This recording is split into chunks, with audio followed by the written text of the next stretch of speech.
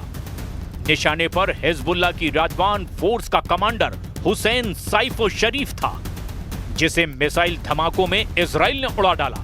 42 साल का हुसैन सैफो शरीफ का टेरर नेटवर्क सीरिया से इराक तक था। हुसैन सैफो हिजबुल्लाह लड़ाकों के लिए हथियार और गोला बारूद के सप्लायर के तौर पर काम करता था। इजराइल डिफेंस फोर्स के मुताबिक 2024 में ही हुसैन पर रॉकेट हमला किया गया था, लेकिन तब वो बाल बाल बच निकला था। हमले के बाद ईरान से हथियारों की तस्करी रूट को हुसैन सैफो ने मजबूत किया। लेबनान, सीरिया और वेस्ट बैंक तक हुसैन सैफो लड़ाकों के लिए आर्म्स डीलिंग कर रहा था। आखिरकार इजराइल को जब उसकी करेक्ट लोकेशन मिली तो उसे भी नसरल्लाह जैसी मौत दे दी गई।